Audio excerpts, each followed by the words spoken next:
So paano daw pakakapasya lang mga turista pag coding yung sasakyan nila? Well, wag nyo kasing itaon sa number coding ng sasakyan nyo yung pagbisita nyo sa Baguio City. Okay?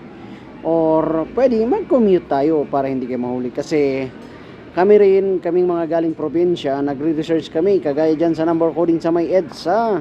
Nire-research po muna namin bago kami bumiyahe. Kagandahan kasi pag nagre-research bago biyahe, sure, hindi tayo mahuhuli.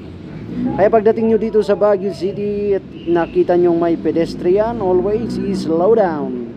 Giveaway po tayo sa mga tatawid. Kasi meron po tayong ordinance, ang tinatawag na King of the Road Ordinance. Nagmamandate sa atin na giveaway to the right of way of pedestrians na magkocross. So hoping po, nabigyan ko na po kayo ng idea para iwas po tayo ng huli.